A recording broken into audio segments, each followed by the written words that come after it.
Good evening, my friends. Today we're going to talk about writing an essay because last time we talked about writing a review.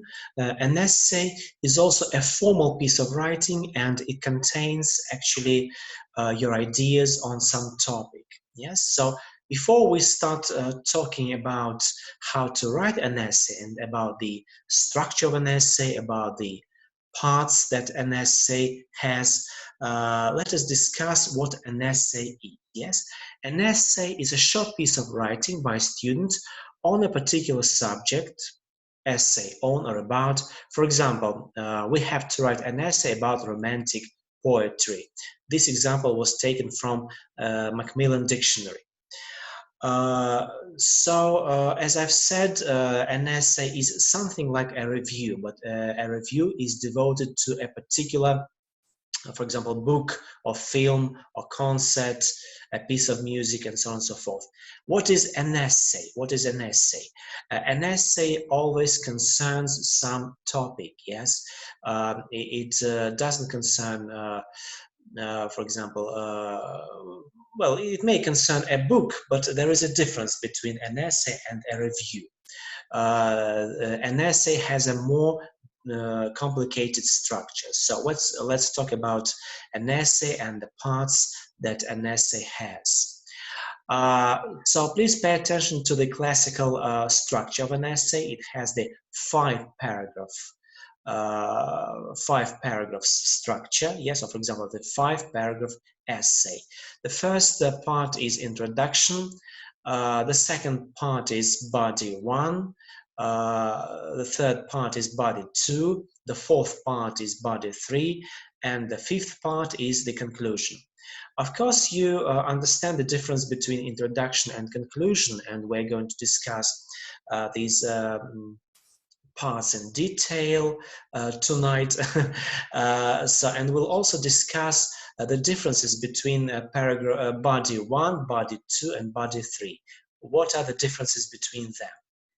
So let us start with the introduction. What is the introduction? Of course, you understand that in your introduction, you should introduce the topic. Yes, introduce the topic that you are going to write about. What is the principal purpose of the introduction? It is to present your position.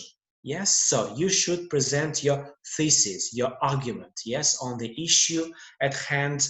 But effective introductory paragraphs are so much more than that. What does it mean? So you should present some arguments, some theses, yes, and this argument should concern some event or some facts, yes, or maybe some political event, and so on and so forth. Before you even get to these thesis statements, the essay should begin with a hook. Yes, so hook, you understand, крючок, yes, hook that grabs the reader's attention and makes them want to read on. Examples of effective hooks include relevant quotations or surprising statistics. For example, 3 out of 4 doctors report that. So please pay attention. So your introduction should grab the attention of your reader. Yes, the reader should want to read on, should want to continue reading your essay. But before you give your statement, before you give your idea, before you give your thesis, yes, that your essay is devoted to, you should use this hook, yes, hook that should grab the reader's attention. So please pay attention that surprising statistics is quite an effective hook. For example, 3 out of 4 doctors report that, yes, and today I've heard a very interesting piece of information, yes, about coronavirus, that smokers do not tend to contract coronavirus. What does it mean? Smokers do not actually fall ill with coronavirus. So it is surprising, isn't it? So you can begin your essay with this idea, and it will be a hook that will grab the reader's attention. Yes, so then you will, then after this hook, please use your statement, your thesis. Please pay attention to your introductory paragraph. It is the most important part of an essay. Yes. Why is it important? It should, as I've said, it should grab the reader's attention. Because this is the first paragraph of your essay, it is your opportunity to give the reader the best first impression possible. Yes, please give the reader the best first impression possible. The introductory paragraph not only gives the reader an idea of what you will talk about, but also shows them how you will talk about. Yes, so actually the language that you use in your introduction will show the reader how you are going to speak about some topic, about some event, for example. Yes. What are the tips for writing the introduction? Please do not use passive voice or I or my. Yes. Why? Active voice, wherein the subjects direct actions rather than let the actions happen to them. For example, he scored a 97% instead of he was given a 97%, is a much more powerful and attention-grabbing way to write. So, if you use active voice, you actually demonstrate your active position, yes, that you control the actions, you control the reader, and it is a much more powerful way to write. At the same time, unless it is a personal narrative, avoid personal pronouns like I, my, or me. Yes, so on the one hand, do not use passive voice, but on the other hand, avoid using the personal pronouns like I, my, or me, personal pronouns. Try instead to be more general, and you will have your reader hooked. It means you will make your reader interested in your essay. But if it is a personal narrative, so it's up to you. So you can change the words that you use. Now, let us come over to the body paragraph. Yes, this is also very important. As I've said in the introduction, you should provide first the hook, yes, then your thesis, your statement, yes. What are the body paragraphs? The body paragraphs should actually support your statement. They should prove your thesis, yes? Please remember, in your introduction, you use your thesis, your statement, and the body paragraphs, their main purpose is to support the idea, your statement that is expressed in the introduction. Yes, so the middle paragraphs of the essay are collectively known as the body paragraphs, and the main purpose of a body paragraph is to spell out in detail the examples that support your thesis. What does it mean? So the body paragraphs should contain the details, yes, and they should support your thesis in the introduction. For the first body paragraph, you should use your strongest argument or most significant example, unless some other more obvious beginning points, as in the case of chronological explanation, is required. Yes. So at the beginning, I have promised you to explain the difference between the first body paragraph and the second body paragraph. That's the difference. The first body paragraph should contain the strongest argument or the most significant example. This is very important, yes? The first sentence of this paragraph should be the topic sentence of the paragraph that directly relates to the examples listed in the mini outline of introductory paragraph. So I think you should understand, yes? So the first sentence should refer to the examples in the introductory paragraph. So it should actually contain the strongest example. Some tips for writing the body paragraph. Tie things together. What does it mean? Your speech should be consequent, yes? Your speech, your piece of writing should be tied together. it should be logical, yes? It should be logical. So tie things together, it means write logically, or write consequently. The first sentence, the topic sentence of your body paragraph, needs to have a lot of individual pieces to be truly effective. Not only should it open with a transition that signals the change from one idea to the next, but it also should have a common thread which ties all of the body paragraphs together. For example, if you used first in the first body paragraph, then you should use secondly in the second body paragraph, or on the other hand, and on the other hand, accordingly. It means that your paragraphs and your sentences should be tied together. This is a simple example, yes? If you use first, then on the other hand, or secondly, but you can also use such words as consequently, other writers think that, for example, but I have given you some examples of these words in my previous lecture. Again, some tips for the body paragraphs. Do not be too general. Do not be too general. For example, examples should be relevant to the thesis.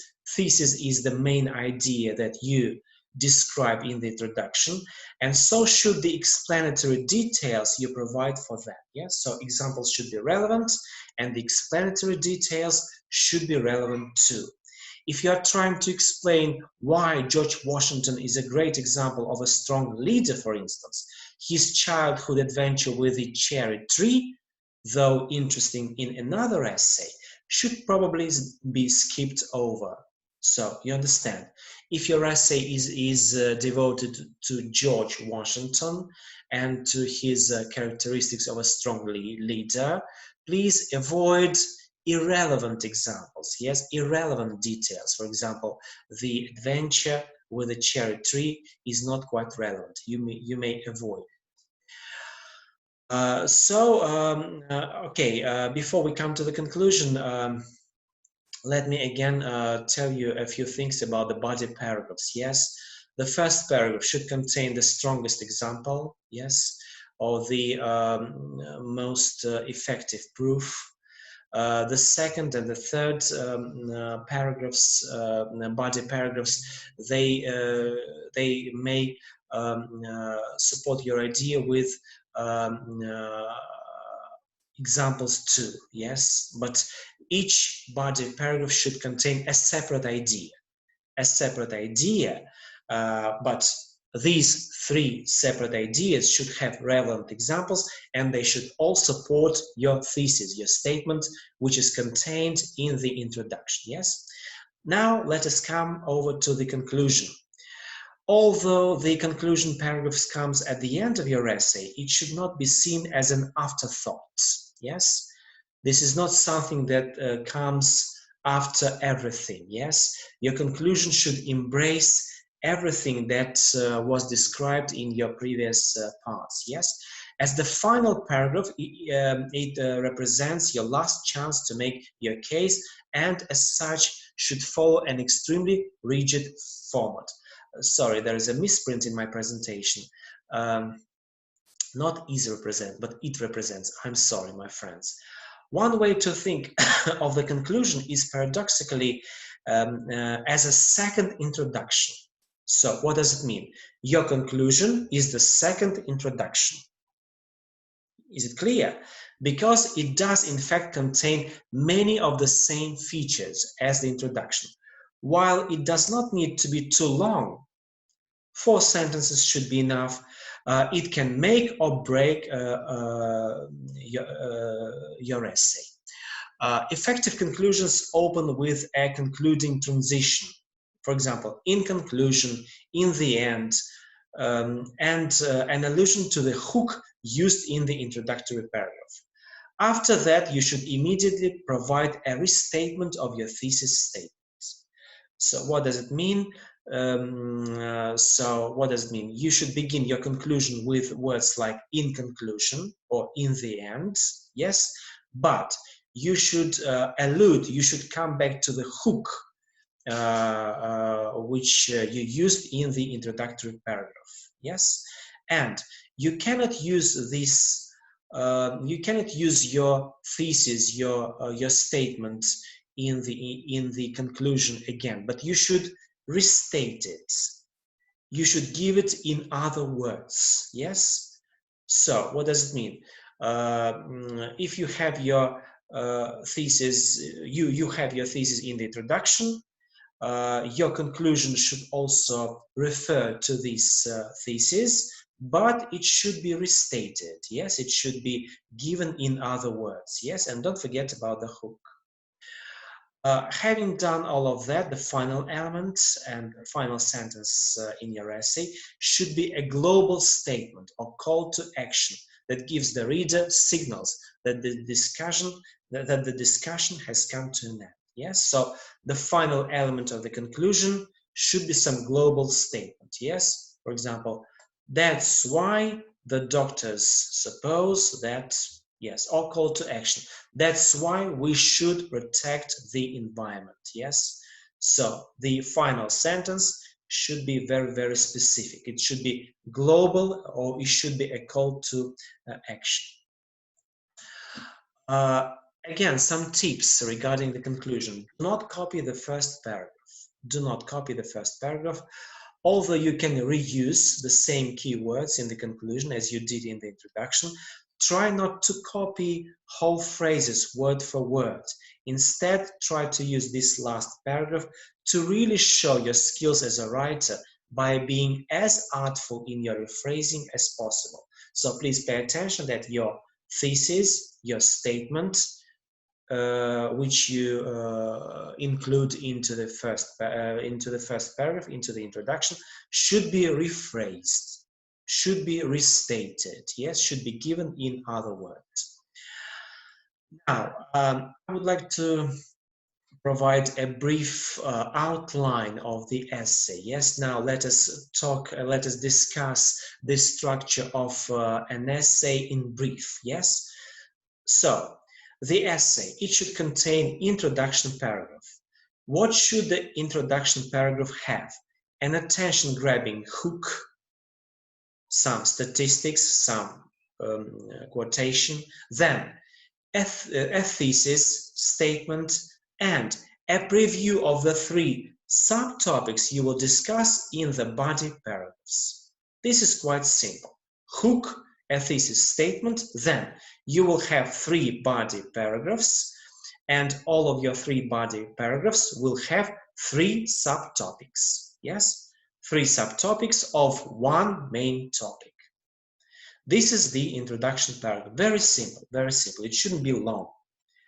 First body paragraph, what should it have? First, topic sentence which states the first subtopic and opens with a transition. What is a transition? First, or firstly, on the one hand, then supporting details or examples, and an explanation of how this example proves your thesis. This is the first body paragraph. Second body paragraph, topic sentence which states the second subtopic and opens with a transition. What transition? Secondly, on the other hand, some other people think that, and so on and so forth. But it is the second subtopic, yes? What does it mean? Your thesis has one topic, and these 3 body paragraphs have 3 subtopics of 1 main topic. So I think this is quite clear. The second element, supporting details or examples, and number 3, an explanation of how this example proves your thesis.